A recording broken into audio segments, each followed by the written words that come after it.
Whatever else you might think about the situation at the border, I think we can all agree that it is a serious situation that requires serious people with serious ideas discussing it. I believe that we finally have that with Ted Cruz. Take a look.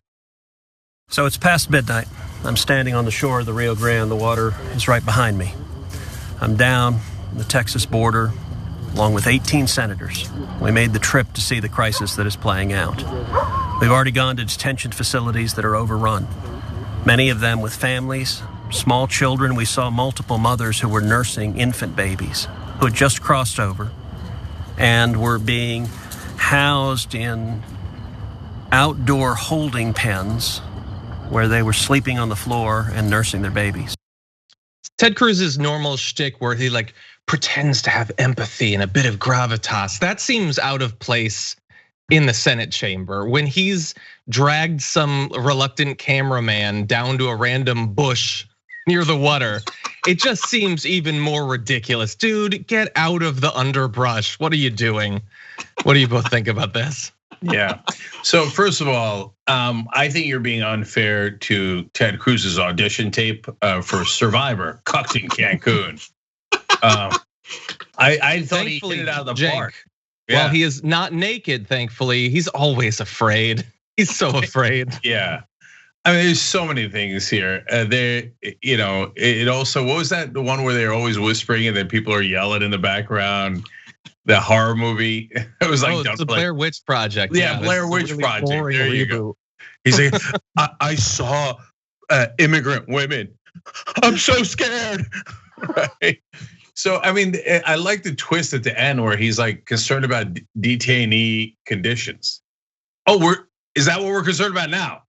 Because Ted, it didn't seem like you were concerned about that for 4 years under Trump. Oh, what's the big deal about cages? I mean, cages are fine. I mean, they're for animals. They're also for humans. Now he's like, I'm out here in the bush. I'm scared alone and partially naked. But I just detainees, what's happening to them? I can't believe it. Come on, man. Come on. Other people are allowed to say that. You're not allowed to say that. I mean, I thought mainly he was there because he's like, this is where the Rio Grande is, but we can't see it, by the way.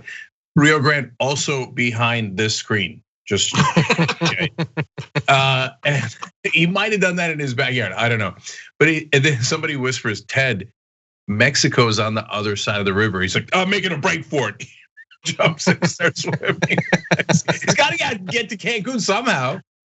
Well, given how much his fellow Republicans, and by the way, only Republicans that are on this trip, he's lucky that he wasn't pushed in because I mean, his fellow Republicans hate this guy. But a couple of things. I think we should be happy that there's finally a Mexico expert who was there along the border. And because Ted Cruz, of the time that he spent in Cancun just a couple of weeks ago when he decided to abandon Texas in the middle of a deadly winter storm, who better for the Republicans to put along the border and be the face of their efforts there than Texas, Cancun, Ted Cruz. The other part about it is later in the tape, he goes on and points and says, the cartel, we've heard the cartel right there. Yeah, he hears voices and says, that's the cartel. How does he know that? Does he have the special Ted Cruz, Cancun eye goggles that help him see the cartel? I mean, it's insane. And in all seriousness, if the Republicans did not tell Ted Cruz in advance, maybe this is not such a good idea. Maybe you should lay low on all things Mexico for at least a little while. If no Republican spoke up about this, the Republican Party is in even worse shape than any of us think. This was pathetic. Yeah. But to be fair, David, the cartel might recognize him. They're like, dude, that's Ted Cruz. Remember, he was at the resort the other week. Yeah, he said that they were mocking the Border Patrol. I think they were just mocking him specifically, and it's not just Mexicans. We do it here too. I think that video by Ted Cruz was pretty perfect, actually, as a bit of border xenophobia, hysteria, propaganda by the right. In that, it notably did not include any Mexicans. There was no people. Now, look, part of this is Biden's fault. He doesn't want cameras in the places where people are being held. They should totally change that. That sort of policy was wrong under Trump. It's wrong now. But if you could get cameras in there, I don't know that Ted Cruz would have wanted to do a video there because you can't show all of those people in horrid situations without making some of the people watching the video think, hey, shouldn't we treat them better? And that's the thing, while Ted Cruz wants to make this a big deal because he thinks it might hurt Biden, and he, in some hypothetical world under Biden, he would want to change border policy. It's not because he cares about the human suffering that kids are being held, that in theory they might be separated from their families. This is xenophobia about people absent any humanity whatsoever. We don't acknowledge their humanity. Ted Cruz expresses no humanity. It's like a perfect sort of vague, Republican politics is so disconnected from the actual intersection of government policy on people's lives and how that might be shifted to create a more equitable world with less human suffering in it. But it's also buffoonish, right? I mean, it's like somebody said to Ted Cruz, hey, because you're doing a documentary style film, make sure to point back there at the darkness because viewers really like that. I mean, it was silly. This was like a terrible Saturday Night Live sketch, or as somebody posted on social media, this was like the absolute worst series imaginable on Netflix. Bear Grylls, he is not. And oh, by the way, that vest, I think the only thing missing, I just am surprised that he wasn't wearing like a bulletproof vest if he wanted to make the point about xenophobia and how dangerous it is along the border. But I mean, it was laughable. And again, the guy has no self-awareness. And I think that's why, look, Democrats, I don't think need to be afraid of somebody like Ted Cruz, who was as much of a buffoon and lack of self-awareness as Donald Trump. I think they need to be worried about other Republicans who are a little bit more serious. Yeah, so to build on the points you guys are making, first of all, I love when the local newscasters are like, earlier today, there was something interesting happening behind me, but it's not there anymore. I don't know why I'm in this shot. So maybe he was taking his cues from there. And look, to John's point, if he showed detainees suffering under Biden, it might increase Biden's popularity in the right wing. So that's another reason why he wouldn't want to show it. In fact, he moved past that mom comment real quick, and then in the rest of the video, it was like, oh, scary Latinos. I mean, not me, but the other guy, the Mexicans. I mean, immigrants. I mean, I'm also an immigrant, but scary people that you hate that look like me, but you get it, right? So that's why he gets confused with his talking points, because he's like, wait, do I say Biden's a terrible guy? But if I do, Republicans might like him more. But the number one problem is how fake he is. Yeah. John said it earlier. I mean, how do you watch that smarmy guy and not know he's faking it? I mean, look, to be fair, that's on the Democratic side too. I mean, Democrats love fake politicians. I mean, give them a good Kamala Harris laugh. And if you point out that that laugh doesn't sound that organic, how dare you?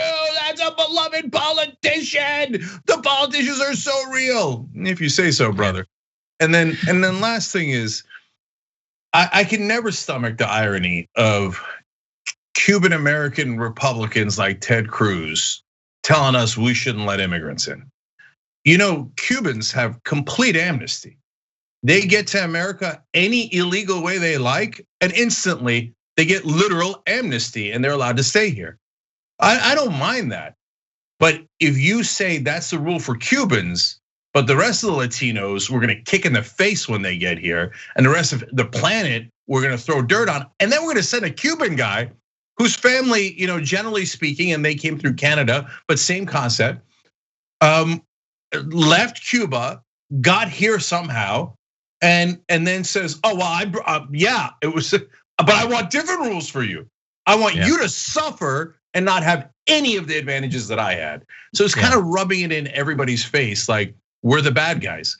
But again, for Republican voters, that's what they're here for. They like bad guys, so they're gonna vote for that heel. Only because it's a Friday show. I felt a bit of nostalgia watching this because almost nobody watching this is gonna remember the period of TYT that I'm gonna refer to, but Cenk probably will, maybe Brett.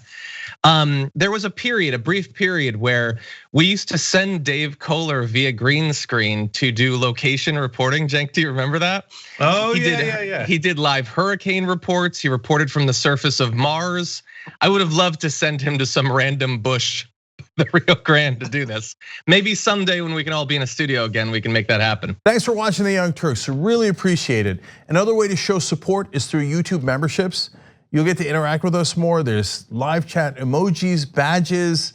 You've got emojis of me, Anna, John, JR. So those are super fun. But you also get playback of our exclusive member-only shows and specials right after they air. So all of that, all you gotta do is click that join button right underneath the video. Thank you.